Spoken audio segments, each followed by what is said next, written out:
Good morning. So now people see why I kept saying, okay, y'all reading my blog and you starting stuff, and when I get ready to say ace, ace, ace, ace, joker, joker, you are not gonna like when I put all that stuff out there.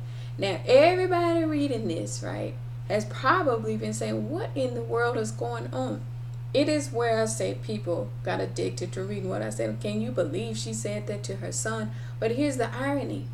When they had the little team party last year at the end of the season, they're all outside talking about their mothers and how their mothers used to discipline them.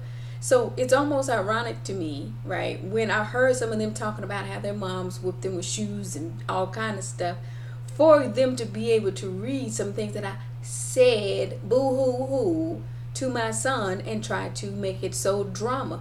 But it goes a level deeper. That's more so about a bunch of people who got ticked off when I said I may or may not put him on the team. I may or may not let him work with the one coach on basketball. What I don't do is let people rule over what I have planned for him, period. So I could say I have 3 different coaches. I could say I have one that works with him on his speed or basketball or this and that, and you would have to be okay with that. Unfortunately, what happens with a lot of coaches' personalities is they become very controlling because, again, it's about their reputations being on the line as a coach. So they try to latch on to certain athletes, and then some of them get vindictive when they're not allowed to do so. So me, again, as that savvy mama, I say that because when I say mommy sometimes are kind of like, oh, little son. And then it's funny, one of the mothers I was talking to was talking about that, some of the teachers doing the little sing-song voices with the kids and thinking that's going to work. And no, when you have boys, sometimes you have to get in their butts, and especially when they reach a teen age. Now, here's the interesting thing. I have run into some very cool cops, like the one that was at the gun store when that incident happened. He said he let a mama punch her son about 3 times in front of him before he pushed her off, because he understood as a boy, as a man, that was her way of getting through, and him remembering how he had to be disciplined sometime. So you have people who are very much so hypocrites. They get all up in your shit and try to figure out what you got going on, and they'll be looking at the children and is there any bruises and all that, and my kids probably are laughing in y'all's faces because they're like, what are they looking for? They do not get beat downs like that. Now, when I went in on X that time, when he's been on that Black Ops game, right, you have to recall, because their psyches kind of soak in that they kind of get to feeling themselves. So I decided, let me give you a taste of your own medicine, right? Y'all got this little clan on this Black Ops, so I'm going to go in on you like they would in the military. Let's see how you like it. He didn't like it so much, because that's when he stood up looking at me like, what the hell? Because like I told y'all before, they got some of these little manipulative boys who punk their mothers. Very much so punk their mothers.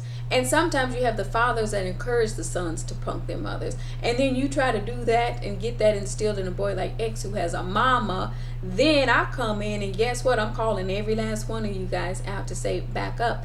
Because again, you have some single mothers who know how to raise boys. It's just like when I had to put that oldest in that headlock before. And that cop, he commended me for it. That's why I told X, call the cop. Because before this becomes something where somebody gonna spin it and all that, call them right now to come here, take a little report so they know what's going on. I got this teenage son who's starting to lift weights and he think he all that at that point anyway. So he ended up in the headlock. So X could have been the same way. We could have fought, and I would have fought him if he had tried to touch me. But what instead I decided to do was do that shock mode where I'm like, I'm finna light you up. You want to act like you Mr. Sergeant or this and that?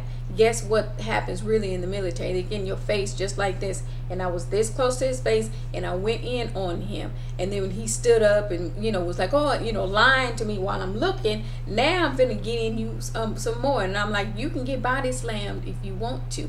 That's straight military. That's straight. If I walk into the barracks and your bed isn't made, and then you tell me yes it is made, and I'm looking at it and it's not made, guess what? That's real talk military. So Klan or whatever, if you some little boys that know zero about the military, that's how you would get lit up. So that's why I said again to some of these little plotting boys and men, you have created, or tried to anyway, create chaos in my home, and it just didn't work. So now we're just back to square one, where I'm like, I'm back in control where I needed to be with my son, period. And like I've always been before, and this is a lot of the reason that I've had issues in the past before with some of these coaches. They don't know how not to play father.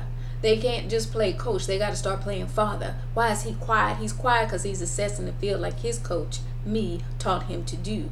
It was not you. So you got to hang up your little egos. The coaches that can't do that, that's when I always do just like this. Take care.